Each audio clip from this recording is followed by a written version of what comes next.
Hey, everybody. Welcome back to another episode of the Work Hard, Invest Harder podcast. I'm your host. And today we've got Marc Kuhn on the podcast. Really interesting episode. We kind of start early on in his life when he was working for his dad's construction company before having a little bit of a falling out and going to college and getting fired from a W-2 job right after college. And then kind of found out by accident that he's an entrepreneur and he started his own construction business. Building and developing luxury storage units. We unpack his journey as an entrepreneur. We unpack his journey kind of going into different parts of real estate, creative financing at the end of the podcast is super interesting. So really interesting episode. We kind of unpack a lot of stuff that I think will be very helpful. So let's get Marc on the pod.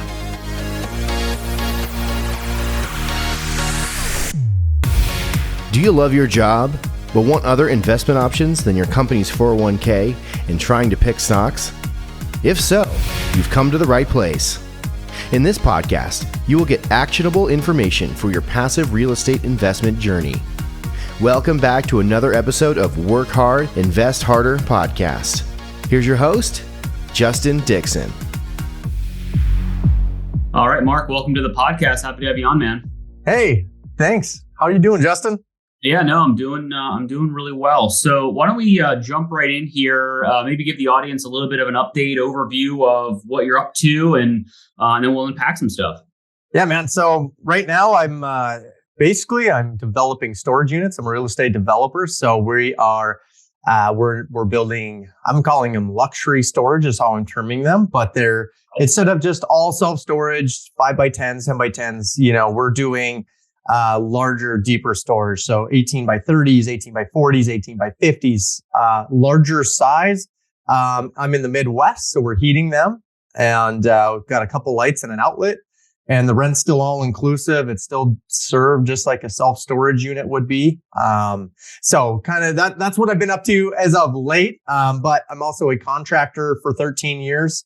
And the real estate piece just gives me another vertical, being a real estate developer. So that came a little later in life. And now I'm trying to figure out if I'm going to self-perform manage all these new properties or if I'm going to outsource it. So kind of in the middle of that right now. So got a few things cooking. Yeah, no, it sounds like you've got a lot on the plate. So I guess, how did you I always like to learn about people's origin stories and, how they got exposure to real estate, because, unless you grew up in a entrepreneurial household or, it's not as easy to get exposure to, real estate investing as it is, normal stocks and 401ks and all that fun stuff. So How did your journey kind of start in this world? Yeah, man. So my whole journey, my dad, ever since I was little, 6 years old, I started with him. He owned his own construction business. And so I learned the craft of construction and specifically concrete work. But it, as I grew up, went to college because of course Dad told me, he's like, you don't want to be pouring concrete for the rest of your life. Right. You should probably go to college, get an education. And that way you're not stuck here.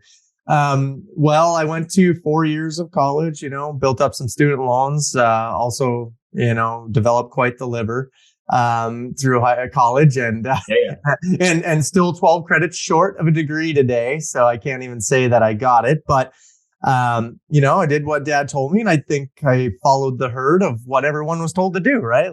That's what you do after high school and go to college. But I started butting heads with Dad kind of after college. I helped him all the way through high school, all the way through college, and then we butt heads. And I went and got a W-2 job. Actually, my last year of college is when I got this. I was actually working full time, and just stopped helping Dad altogether. So then that was my first summer with a W-2, outside of working for my dad and his construction company. And so I actually, I met my fiance and bought a house, and I got all this stuff, and then actually got fired from my W-2 job. I kind of found out that I am an entrepreneur, and I don't know that when you find out that, and I wasn't really sure what people said when they would talk to me like, hey, you're kind of an entrepreneur, visionary guy. And I very much am. And I didn't know what that was, right? No one tells you, hey, you're an entrepreneur. Anyway, in my take. So, long story short, I decided that, hey, instead of going back into finding another W-2 job, I know construction really well. And, I think it can pay our mortgage and I can keep the fiance or not have her leave me. So that's what I did. I just started doing concrete jobs and odd jobs. A fart fan was one of my first jobs that I ever did. And it was just a temporary thing to get me through the summer. Well, lo and behold, you fast forward all the way up to now, I'm still doing construction. So you can kind of see how the story would go. Yeah. But yeah, and then, so I ended up being a pretty decent contractor this was in 2010 when we started. Okay. Got it. Okay. And kept going all the way up until about 2016, 2017. I had a pretty good sized company. I had 10, 12 people already working for me. I thought we were doing, probably 3-ish million revenue, which was pretty good because I pretty much ran everything myself. And that was also the biggest problem I had though. I actually ended up in the hospital with panic attack. Wow. And I was having night sweats and I think just anxiety was screaming through my body, but everything was going well. Like I was making revenue and I was doing well, right? Like in my eyes, I was the perfect American dream of what I thought being successful was. But I just realized at that point when I was in the hospital that, this business just kind of runs, it's just running me. I don't have a business here. Like if I die, my family's got nothing. Yeah. And so a lot of realization in that. And then, I started getting curious after that time. I was healthy. I left the hospital, but it was a wake up call in saying that, hey, I need to take care of myself health wise. Cause I was, the 6 coffees and 2 monsters aren't necessarily healthy for all the construction guys, but that's the life I was living. Right. It's a physical job outside and you got to keep the energy high. So it was through monsters. Well, then I realized, hey, I need, I was 26, 7 years old. And I needed to actually start working out and I physically was fit because I was doing concrete work, but I was, actually very unhealthy, all the habits that I formed. So then I started getting curious. I'm like, hey, well, how do people have businesses they can just go take vacation on? Like if I went on a vacation, I pretty much got to stop the show and when I get back, we'll come. So I just, I got curious about how we run a business and how do the wealthy actually get wealthy? Like what did they do? And then you end up starting to hear the word real estate quite a bit. And so that's my curiosity. I think Grant Cardone started popping up on my phone and yelling, you need to invest in what the super wealthy do. And if you're not making money while you're sleeping, you're doing it all wrong. And so then, the curious path of that really just drove my attention to real estate. So I started making a pivot in fascinating story. I'm always intrigued, what seemingly started out as I started a business and I fell into kind of construction. And then you kind of had this, fork in the road, sitting in a hospital bed with, anxiety and realizing, hey, my habits are, and sending me to an early grave if things continue. Right. And so, how did you kind of obviously you had a very traumatic event that caused you to kind of pick your head up and look elsewhere. So before we jump into real estate, even though this is a real estate focused podcast, I'm curious kind of the run the business piece, because, I think there's a lot of people out there, myself included in this until recently, where you start a business thinking that you're an entrepreneur and maybe you've got yourself as the only employee, or you've got you've got 10, but literally if you stop, the business stops. And if you don't manage everything, nothing happens, right? So how did you kind of start to implement things into your business to have it run as effectively while you're not, managing everything?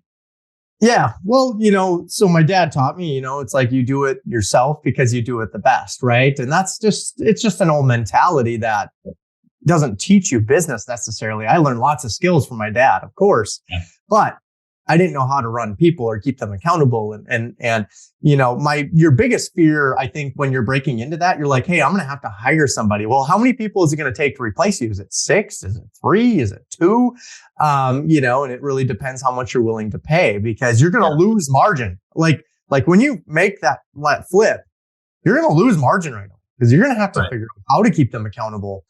What is their role? What do you want them to focus on? Is it everything, or is it just one thing? You know what I mean?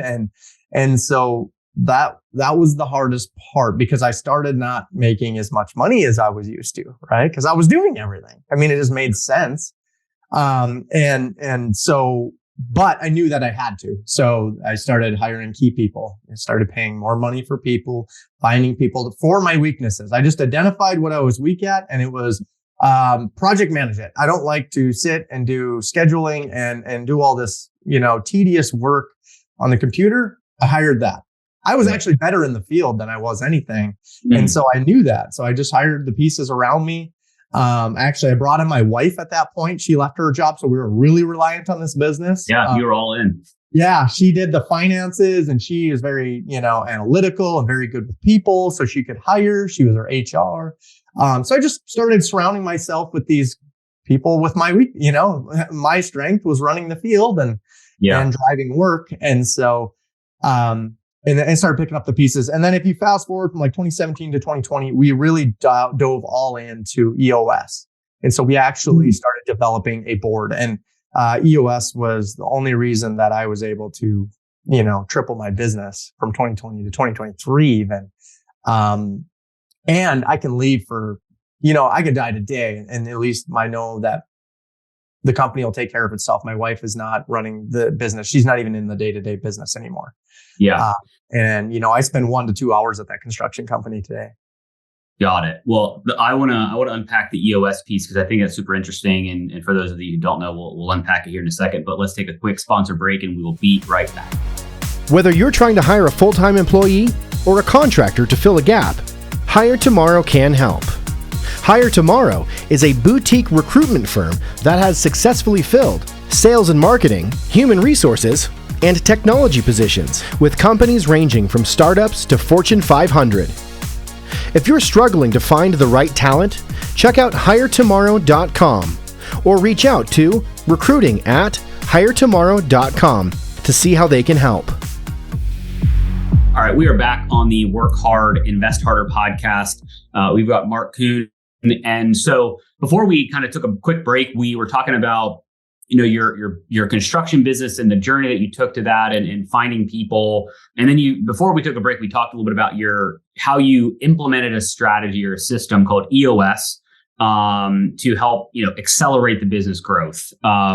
So I guess quick highlight, what is EOS? And if somebody's listening to this and they're an entrepreneur or they're thinking about starting a business, how can it help to implement this system to, like you said, you tripled your business revenue in 3 years, right? So quickly, what is EOS and how did you kind of implement that? Yeah, so it's an entrepreneurial operating system, and it's anything. It can run a $100,000 a year coffee shop, and it can run a $1 billion company. And it's just a platform. It's a unique structure that gives you transparency through the company. So it gives you a lot of communication lines, but you as the owner cannot be responsible for every area of the company.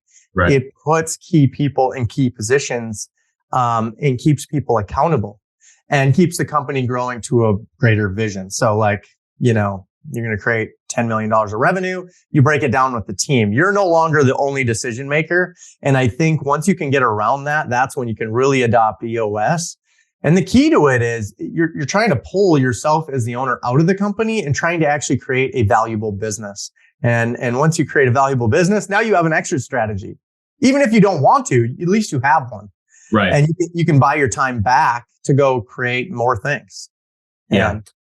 I think that's a great kind of summary, because you can unpack that even deeper if we really wanted to. But I think it makes sense because I've read it. I've worked with clients on my recruiting business side that are implementing it, and they are like, "Hey, I need you to hire me an operator, right? Yeah. The visionary and the operator, the visionary and the integrator." And so you've got these two kind of key people that you need to hire, and entrepreneurs are typically one or the other, and so you've got to kind of find those other pieces to the puzzle. So let's transition into the real estate stuff that I think I'm super excited to kind of learn about. So when you started kind of getting Grant Cardone yelling at you through social media and everything like that, which he's one of the first people that I started listening to because he was everywhere and still is.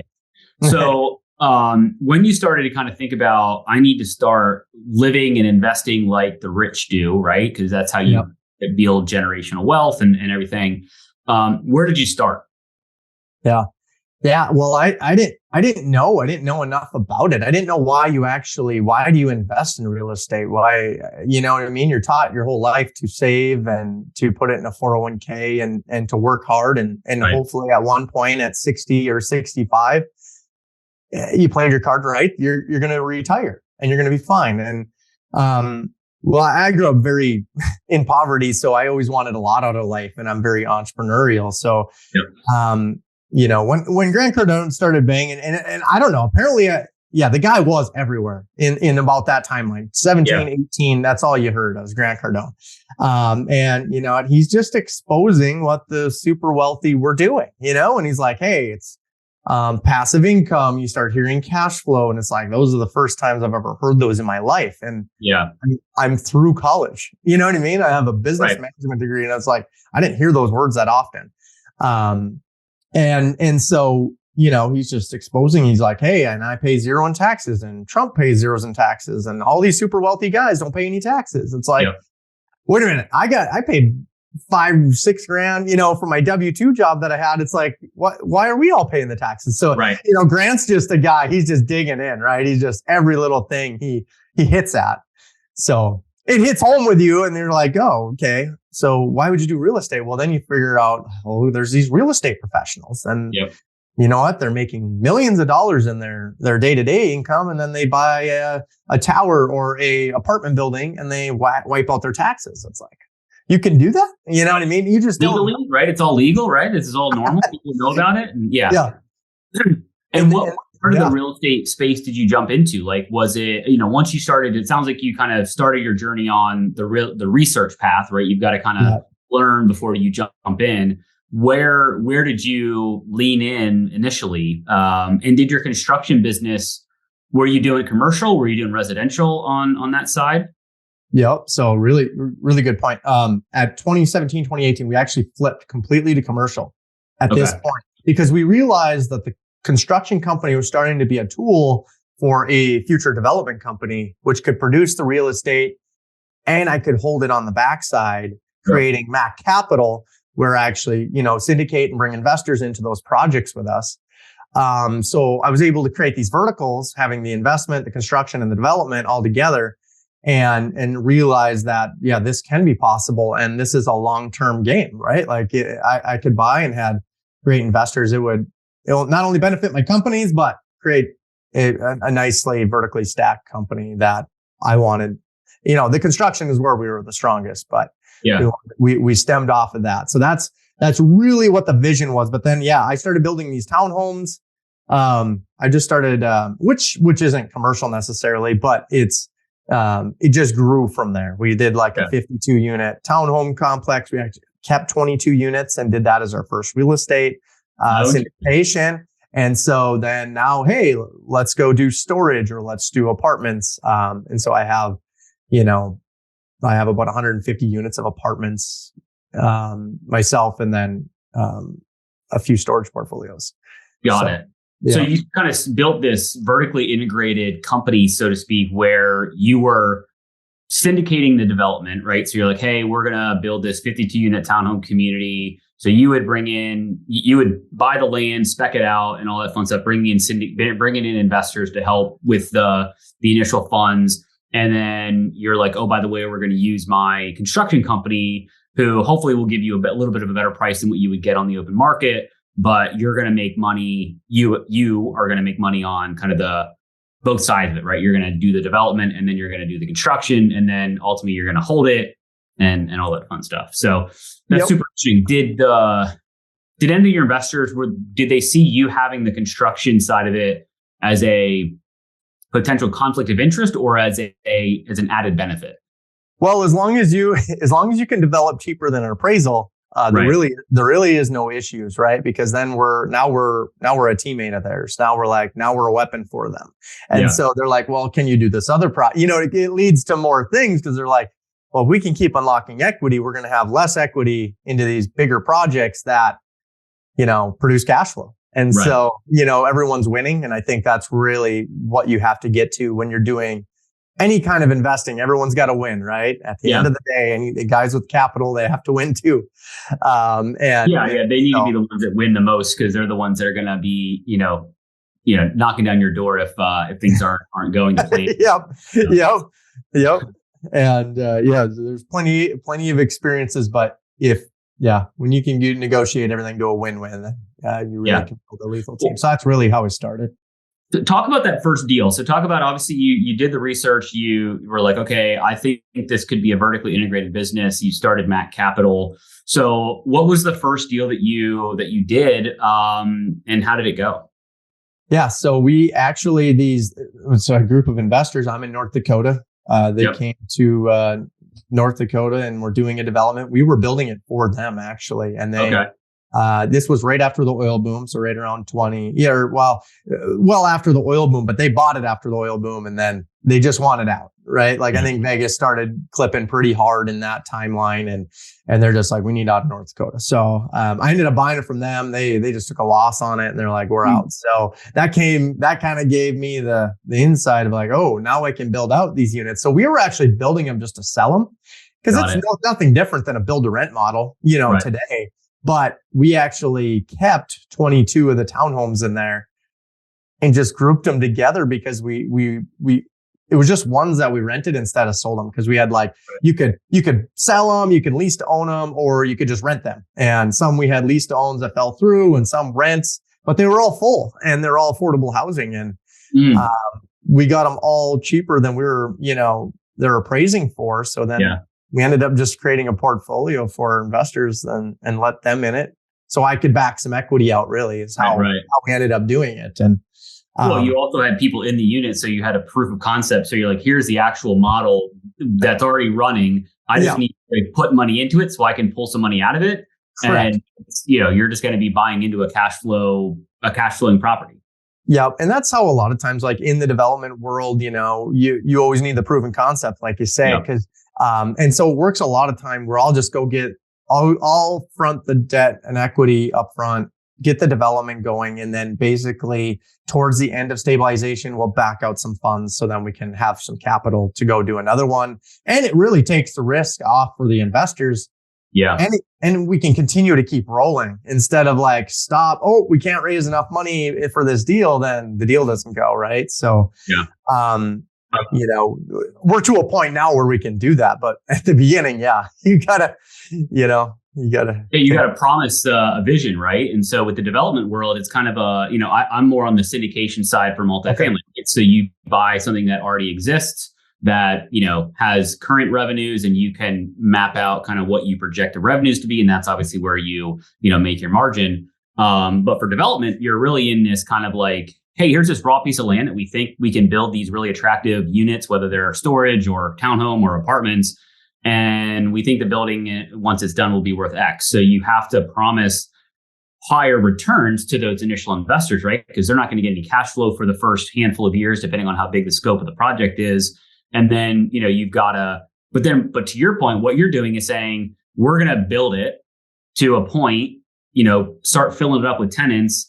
And then you're proving the model, right? You're saying, okay, we thought we projected $1,200 for rent. We're actually getting 13, right? And so you're like, okay, well, our pro forma should be better. And so you're de-risking it for an investor. And, that's a great, story or opportunity to get into. I would imagine your investors are probably happy to kind of get into that stage, even though the returns may be different than if they were in the front end of the development. Yeah, absolutely right. It's in, a lot of people like syndicators that are just buying multifamily, buying and flipping deals. If they just can't find deals, or the deals are unreasonable or they just don't cash flow, it's like, I'm just in the other lane where I'm doing more development. And that's, I obviously have the vertical. I can do that. And I know if it pencils or not, and I'm willing to take on the front load, the risk. it seems like the investors like that model a little better. Of course, they're not renting anything then. But of course, we ask them, within our portal, it's like, if they want to get into the deal earlier, then, it's first come, first serve. Because usually by the time it's filled up, and especially if you're over rents, it fills up fast, it's gone. You'll get, that's just the way it is. But, and people like new assets. So I don't know. There was something with new, right? And value add deals, you're constantly remodeling or something going on. Well, you constantly, even though you do a full due diligence, right? You look at every unit, you look at every AC unit, et cetera. There always is something that happens, especially if you buy something that was built in the 70s, right? That's, years old. So you're never going to be not doing some type of maintenance on that property. So theoretically, when you build something brand new or you buy new construction, your operating expenses when it comes to repairs and maintenance is lower because you don't have as much repair because you theoretically are building it to spec and it's new and all that fun stuff. So what are you doing in the storage space? Obviously, we started the conversation with you kind of building out this luxury storage units like you mentioned. So I'm kind of curious why luxury and where are you doing it? Like, how are you finding places to build storage? Yeah. So we, in the storage game, it's no different than self-storage. You want to be visible but for our model, like, again, we're heated or cooled depending upon your market. I know you're in Austin, we're in North Dakota. So different climate. yeah. Different climate. So we're heated up here right now. We're proving our model through the Midwest. Yeah. But that you just got to think about housing, like even expensive housing, like it's getting tighter. HOAs are getting more strict, right? Like you can't even park in your driveways in some of these areas. And things are just getting smaller, right? You're getting less land for more money, basically at the end of the day. All this housing is just getting more dense. Multifamily is great for that, but these townhome communities are very tight and nowhere to park anything. So basically, we're planting these by those areas if they don't have them themselves, and the heated storage. So we could fill these units, and small contract. It's half the money of, like, say, a contractor shop. If a contractor shop was $2,000 a month, we'd be half the money at $1,000. And of course, you're not getting every amenity, but you're getting heat, air conditioning, lights, and an outlet. And so you have everything you need. So it's we started building them as like RV, like campers and boats. And we thought like, that's going to be the thing. And it's like, I think there's one RV or camper in any of our facilities. So it's like, it's not even that. It's just strictly people that don't have space. Yeah. And whether it's bad times or good times, we're going into restrictive territory now and they're still filling up. So it's like, they just downsize from their bigger area. I don't really know. Yeah, I feel like the storage is fairly recession proof because I don't know the stats, but I feel like during COVID, storage did better than any other commercial real estate asset class or something like that. And the benefit is you don't have to deal with eviction notices and laws and things. It's like, 30 to 60 days. If you don't pay your rent, I'm on to the next one. I'm locking it up and I'm selling your stuff, right? So, that's a very attractive thing. And I've actually started to look into storage myself because of that simple fact. There are certain states and certain municipalities that, it's very difficult to evict people, even if they haven't paid rent for months and months and months. So that's a very attractive piece to the storage. And how big are these? You mentioned the unit sizes. I'm curious about how many units you're typically putting into these developments. Yeah. So obviously with our model, you can't vertically build these, right? So it doesn't work really good in, like a primary, like, it would have to be an outside tertiary market. That's right. So you buy a suburb of some sort. Of land, right? Yeah. Yeah. You're going to need 4 acres probably for a site like this. 3 to 6, we'll call it, is what we look for. Yeah. And, you're going to get a site efficiency of 40%, which just means how much building can land on the land itself, and if you can get, north of that, then you're doing really good in our model. So it just doesn't work as like, it's not like one of those 3-story self-storage facilities on the corner where you can pull in. But our occupancy stays pretty high compared to those because like as you go on up the floors, they get less occupancy.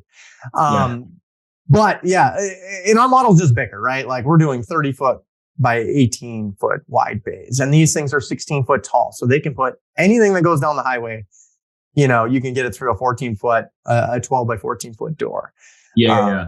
And I thought you would have more RV camper storage, because I mean that's a big thing around Austin. Is you drive down, you see storage units, and then you see the big bays in the back, and you've got campers and RV vans and things like that in there. So and also that's like a booming thing right now with digital nomadism and people living off the grid and all that stuff. So Storage, it's automation that's playing another factor that how it beats up multifamily. I mean, storage was the best thing through the '08 recession as well. I mean, very few facilities ever went into foreclosure, and it actually surprisingly did very well. And, I just think the automation that they're going to, like everything's Bluetooth on your phone, how to get into your unit. If you don't pay your bill, you get locked out.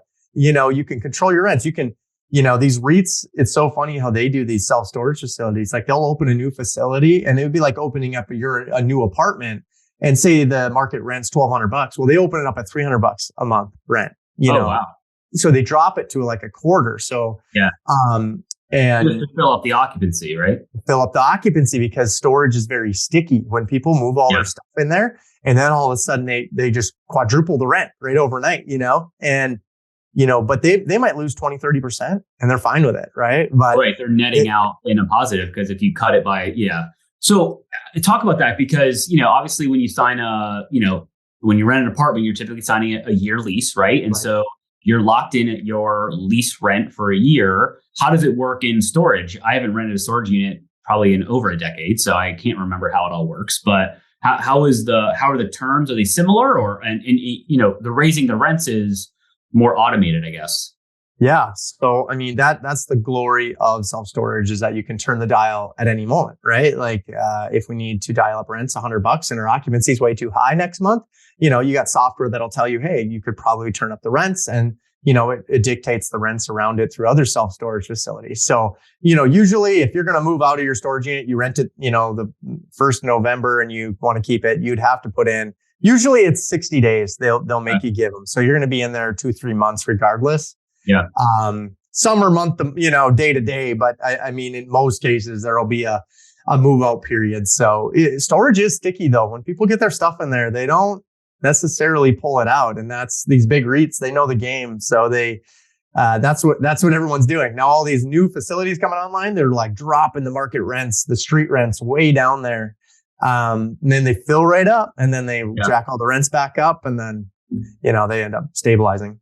And when you underwrite these deals, how do you think about occupancy? Like obviously when we think about multifamily, you want to be in the mid 90s because that means that you're charging enough rent, but not too much, where you're still able to fill it. Like, is it similar occupancy rates that you're targeting when you do your underwriting? You know what? So it depends who you talk to, but 85%, usually mid 80s, that's where you like, if your building is over 85, I would say there's more units that are going to come online at some point, right? Like, and yeah, units do stay at 90+%, especially lately, but, usually at the mid 80s, you're sitting really well. And that's what I usually underwrite to. 85 is that key number. Got it. Yeah. And then, is it typically similar to a multifamily value add where you're holding it for 5 years, or because you're developing it, are you flipping it faster? Usually if you develop a multifamily, you're flipping out of it at some point, probably as you're stabilizing it, because you got to pull out a lot of equity and pay your investors. But what's your typical hold period if you're an investor getting into these deals with you?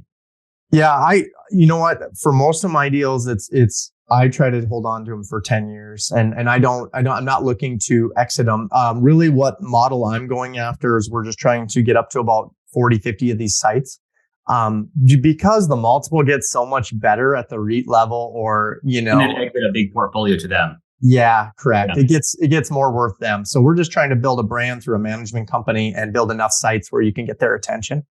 No different what Grant Cardone's doing, right? He's great. People would love to buy his portfolio.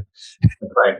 And so you mentioned in the beginning, before we kind of jumped into a lot of stuff here, you kind of were thinking about self-managing or hiring a management company or building a management company, like what's your decision criteria to do one of those options? And also maybe before that, when I think about multifamily, I think about 100 units means I can have on-site staff, right? So somebody's going to be there 24/7 in a leasing office. Somebody's going to be there 24/7, well, not 24/7, but on-site 5-6 days a week for repairs and maintenance.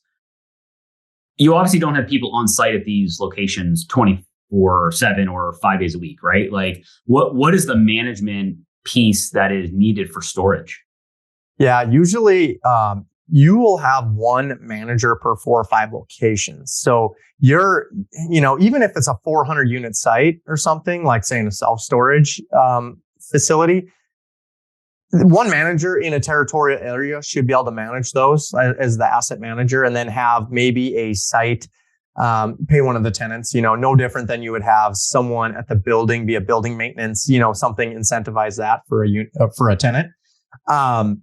So that's typically how it runs, because everything's getting so automated in storage. Like you see, even these little like storage facilities were always built with like the 20 by 20 like hut where like you go into there's no one in there anymore. Right. There's no one even on site, because you can literally automate everything online. They can rent online, they can call online, they can chat online, they can log in the matter of minutes with their phone with the Nokia system from Janus. It's the automation that's killing it for storage and beating multifamily. You know what I mean? It gets a little easier for the managing, because I'm a little, in your second part of your question, I was a little gun shy to do my own management, because we managed our facilities here in North Dakota, and we just didn't have enough units and had a lot of turnover with property managers. And it was just difficult to keep the staff that I needed to. I mean, I just met with and so basically did it for a year and a half, failed. It just was consuming too much of my time. It's like, I'm better off developing and talking with investors and doing the priorities, right? So we just ended up nixing it and went with a bigger management company basically that can handle it. It does a couple thousand units, but really that's what it takes as a property manager to make it and have the proper staff and actually make a revenue at property management, in my opinion. So I just didn't have enough. Yeah, well, I mean, it's one of those things. It's the same thing. If in multifamily, it's 100 units is kind of the sweet spot to afford on-site payroll. Whereas storage, it may be 400 or 500 units, right? So that could be 100 sites or a couple of bigger ones. So I think it's interesting because I would think that the management would be super low from a day-to-day perspective, because you're really only you're obviously responsible for the building, the units, but there's nothing in it other than their stuff, right? Yep. So you're not worrying about toilets and water and all that stuff. As long as you're paying the electric bill and you go out there, and I'm assuming you have to plow because you're in North Dakota for snow and all that fun stuff. But yeah, you know what that is. That's good. That's right. I grew up in Pennsylvania, so I grew up in the Northeast. Oh, okay. I know a little bit about snow and good all that fun stuff. I moved down here to get away from that stuff, although it followed me. But no, I think it's interesting because I hadn't thought about kind of what is required from a property manager other than dealing with tenants, but all that stuff is systematized now by apps. So so it's interesting. And so I guess, as you think about kind of, we're recording this in mid-October 2023, what's the rest of 23 look like? And then what's your kind of plan for 24? And obviously we're still in this high interest rate environment. Are we in a recession? Are we not? Are we going to go in a recession? Are we not? Who knows? Depends on who you ask, I guess. But yeah, what's your kind of crystal ball outlook? What do you trying to drive towards? Yeah, I think interest rates are here for a while. I don't see them dipping real fast. I think through 24 we're going to see 7 to 8% rates. But it's given me, I don't mind this being here. This like mini recession that we're in, because there's 10,000 baby boomers trying to retire every day, and whether I pick up their assets or maybe a business if I want to. You know what? I'm not scared to do that. I think this is a great time to do that because there's motivation out there for them to retire. And there's guys like you and I looking to acquire assets, hopefully in 10 years that will, be super. So I think that rates are going to be here for longer. I think the market data just came out that the retail sales came out strong again today. Yep. You can see that the economy is still resilient in where it's at. So that means inflation's still probably pretty hot, hotter than they're saying. And so that's my crystal ball is what I would tell you. I would say sometime in end of 24, end of 25, maybe they'll talk about rates being down to, well, who knows, a little bit lower. We'll just say. And you know what? Anyone was sitting at the assets, you just gotta run everything as an 8, run everything as it is. And if you can get the deal to pencil, then do the deal. But, it's only going to get better in 2 years for you. And I'm a big believer that if you can make something pencil in this market and it's cash flowing, which is not easy with interest rates at this pace, in theory, in 2 years, 3 years, interest rates will be no higher, which typically when you underwrite multifamily, I don't know how you do it in storage, but you always assume, or you typically will assume, when you refinance, if you're doing variable rate debt or bridge loans, you're assuming that your interest rate will be higher when you refinance, right? And so, but theoretically, in a few years, your interest rate could be the same. So your underwriting is great, or it could be a little bit lower, which you would never underwrite anyway. So, I think if you can make it work now, it could be a really, really good deal, regardless of what kind of asset class you're in, as long as you are conservative. And, that's the most overused word in the syndication world is all my underwriting is conservative. I've yet to hear a syndicator say that their underwriting is aggressive. Well, aggressive on equity. Be more aggressive.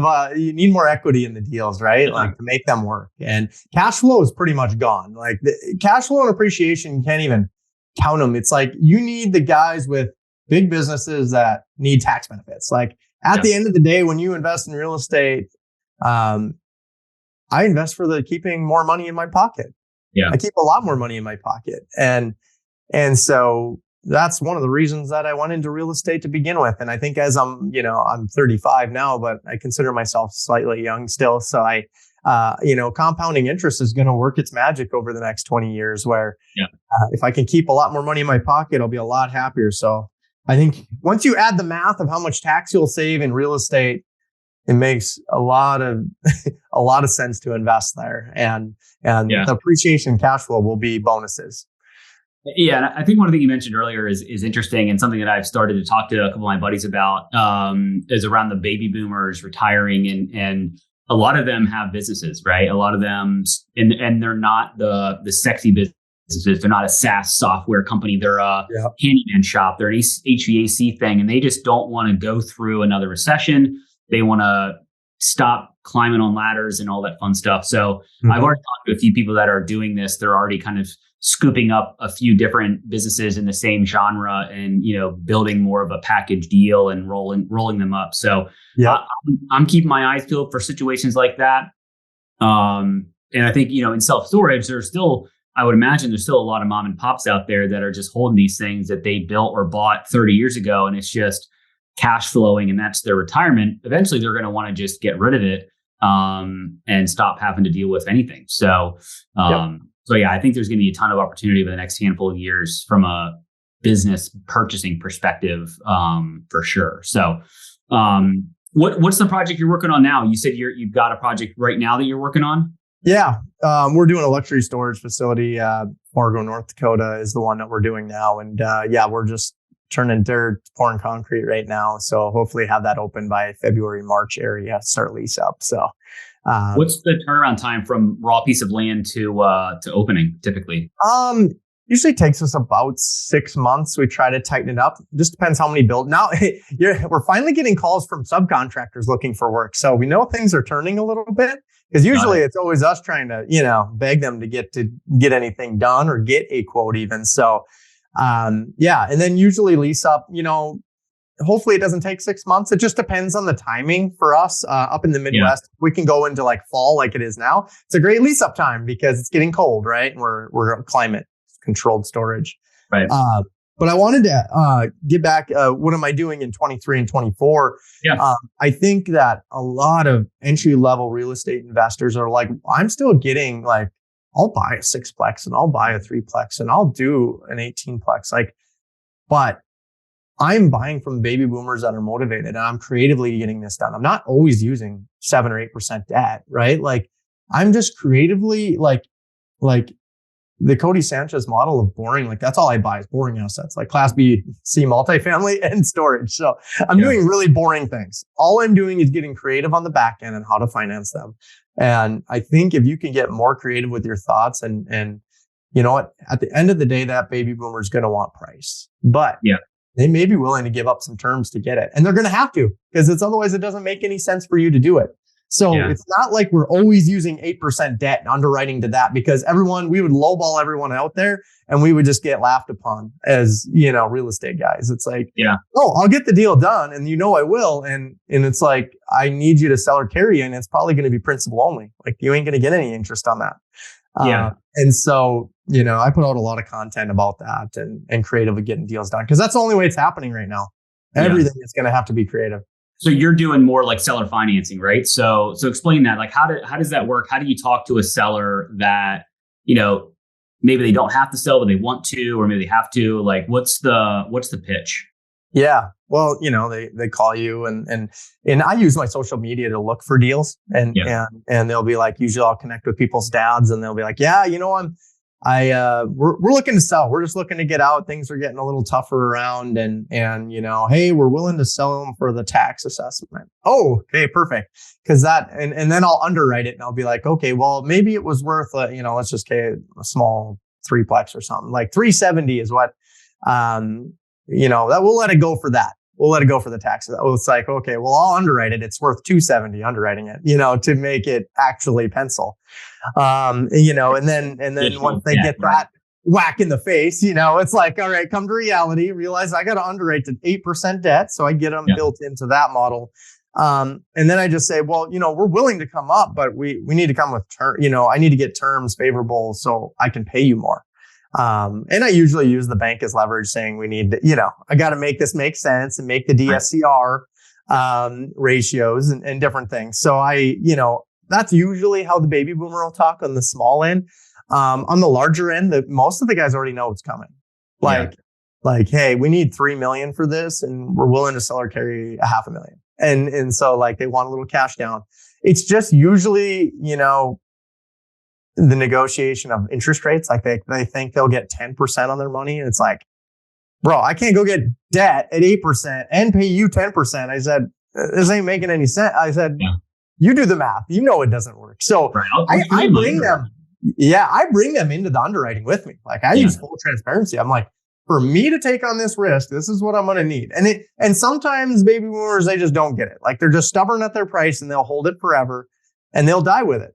It's their loss. Really. I mean, I was trying to just get them retired, but you just got to know when to hit the abort button and realize you don't got to get married to every deal. Just keep putting offers. There's offers on the MLS that make sense. It's just get creative. It's going to take some work. It's going to take a difficult conversation or two. And at this point in my life, I enjoy it. I enjoy making deals.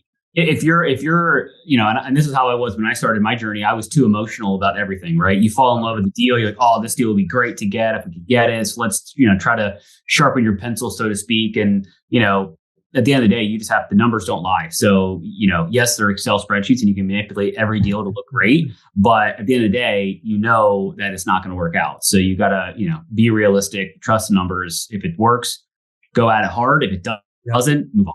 There's another one, right? So this is super interesting. I want to kind of transition to the final 3 questions here, because we could dive into a lot of different things even more. So, maybe we'll have you back and we'll talk about buying businesses and all that stuff. All right. The first question is, what's one piece of advice that got you started or helped you along your real estate investing journey? Oh, I think the curiosity is one word that helped me a lot. And as soon as I was in that hospital and I got curious about, hey, what is the wealthy doing? How do people have businesses that operate without them? I got curious about self-education and mentors and a lot of that. And so curiosity really stemmed it really put me on an escalation curve on the upward trajectory. Yeah, no, I mean, that makes sense. I mean, there's a lot of times where you start to research stuff and you're like, wait, this sounds interesting. Let me keep going. So Yeah. I like it. All right. What is your favorite business or real estate book that you're into right now? Oh, you know what? I at my businesses and I have lots of employees. So I've been actually like diving deep on all the John Maxwell books. And so he's Brandon Dawson, if you know him, he's part of actually Grant Cardone. He runs like the Cardone Ventures. Okay. The guy's a business guru. And so I think it's called like nine figure companies or something, that he just wrote a book, Brandon Dawson. Okay. And he said he used a lot of John Maxwell leadership. And so that's kind of what stemmed the curiosity of that. And it's been good, really good points. John's, older, but has really good points and has helped me as a leader.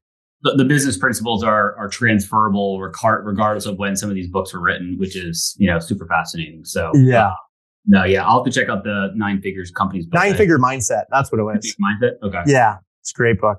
Yeah, I haven't seen that one yet, but cool. All right. Final question. If you hit your financial freedom number, meaning you could live an amazing life just off of the passive income from your investments, what would you do?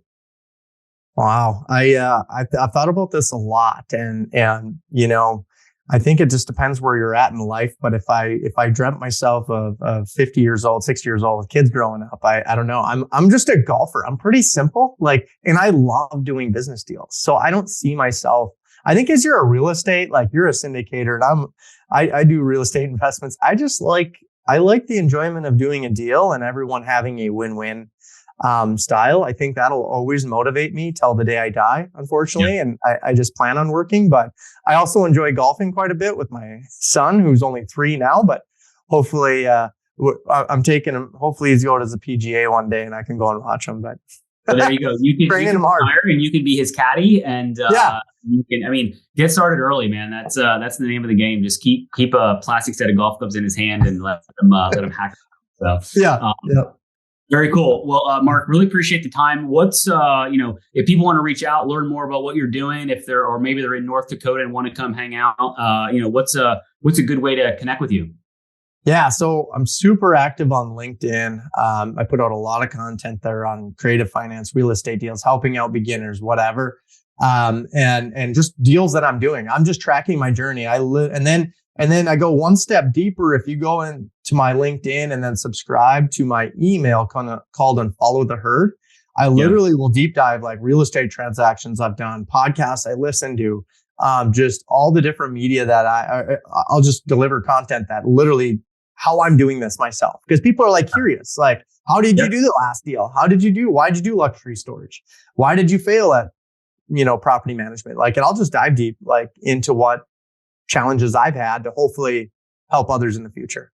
Yeah. Avoid the potholes that you fell into and be successful and all that stuff. No, I like it. So awesome. Well, hey man, I appreciate the time. Really awesome to meet you and learn about your story. And it was great to have you on. Yeah, man. I appreciate you having me on. Thanks. I hope you got value out of this episode of the Work Hard, Invest Harder podcast. Your one-stop shop for education on how you can continue to work hard in your career and have different options to invest even harder. If you took anything away from this episode, please leave a written review. I read every review as it helps me serve you better. If you're listening to this podcast, it means that you want to grow your passive real estate portfolio. The easiest way to do that is to join our investor club by heading to greatventurecapital.com/invest. The link is in the show notes. See you on the next episode.